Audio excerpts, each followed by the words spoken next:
Então, finalmente, o belo príncipe casou com a sua bela noiva e todos viveram felizes para sempre. Você acredita em contos de fadas? Eu digo conto de fadas, só que é um pouco mais profundo do que isso até. Esse sentimento corre na nossa corrente de sangue cultural.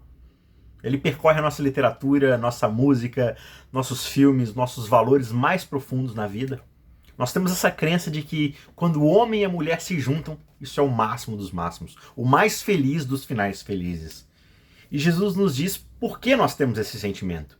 Ele diz: o reino dos céus é semelhante a um rei que preparou uma festa de casamento para o seu filho. Mateus 22, verso 2. Nessa parábola, Deus é o rei, Jesus é seu filho. E o reino dos céus é um banquete de casamento. É uma celebração alegre preparada pelo Pai para o seu filho. E aqui está o sentido da vida de acordo com a Bíblia. O Pai ama tanto o seu filho Jesus que ele convida todo mundo a desfrutar de Jesus Cristo com ele. E quando se trata de festas, especialmente as mais refinadas, às vezes a gente tem alguns problemas com o código de vestuário, porque muitas vezes a gente não tem a roupa adequada para ir para a festa, então, às vezes é meio caro comprar roupa, a gente nem sabe exatamente como escolher.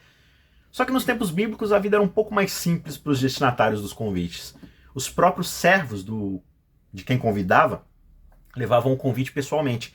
E se a pessoa quisesse ir e confirmasse a sua presença, as roupas certas eram fornecidas no dia pelo anfitrião. Portanto, não havia realmente uma desculpa para não aparecer e não estar vestido para a ocasião. Só que o choque da parábola de Cristo é como as pessoas respondem ao convite do rei. Enviou seus servos a chamar os convidados para a festa, mas estes não quiseram vir. Enviou ainda outros servos, dizendo: digam aos convidados, eis que já preparei o meu banquete. Os meus bois e animais da engorda já foram abatidos e tudo está pronto. Venham para a festa. Mas os convidados não se importaram e se foram, um para o seu campo, outro para o seu negócio. Outros, agarrando os servos, os maltrataram e os mataram. Estranho, né? Primeiro os servos são recebidos pela indiferença, depois pelo escárnio e finalmente pela violência. É preciso odiar muito o rei e o seu filho para matar os servos que fizeram os convites, não é mesmo?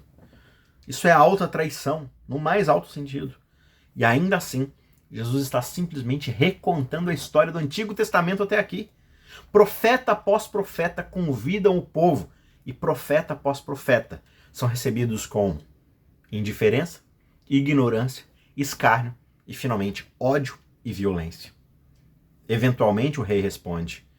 O rei ficou tão furioso e enviou as suas tropas e exterminou aqueles assassinos, incendiando a cidade deles. Mateus 22, verso 7. Aqui, curiosamente, está uma previsão da destruição de Jerusalém, que ocorreria em 70 Anno Domini, 70 depois de Cristo. Aqueles que recusaram o convite do rei seriam os próprios que matariam o filho. Jesus diz que o julgamento cairia sobre eles. E nós olhamos para trás e nós vemos o julgamento caindo, como Jesus mesmo previu. Só que isso não é o fim da história. Então disse aos seus servos: a festa está pronta, mas os convidados não eram dignos. Vão, pois, para as encruzilhadas dos caminhos e convidem para o banquete todos os que vocês encontrarem. E saindo aqueles servos pelas estradas, reuniram todos os que encontraram, maus e bons, e a sala do banquete ficou cheia de convidados. Versos 8 a 10. O reino dos céus é para todos, maus e bons. Diplomatas e açougueiros, príncipes e prostitutas, celebridades e criminosos. O Pai celebrará o seu Filho e celebrará com todos aqueles que quiserem participar. Será uma eternidade de festa e de alegria. Será alegria para todos sempre. Alegria que todos nós desejamos. Só que essa parábola não termina simplesmente com viveram felizes para sempre. Jesus finaliza a história com um tom chocante para poder discutir o caso de um único convidado que perdeu de vista talvez o ponto mais importante daquela festa.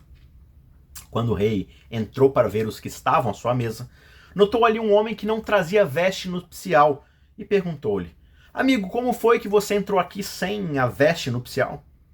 O convidado emudeceu. Então o rei ordenou aos serventes: amarrem os pés e as mãos dele e atirem-no para fora da festa, lá nas trevas. Ali haverá choro e ranger de dentes. Porque muitos são chamados, mas poucos são escolhidos. Versos 11 a 14. O homem não estava vestindo as roupas apropriadas. E ele se recusou a vestir aquela que tinha sido fornecida. Ele se recusou a conhecer ou reconhecer a ocasião. Era uma tremenda de uma indelicadeza para o pai e para o filho que estava sendo celebrado.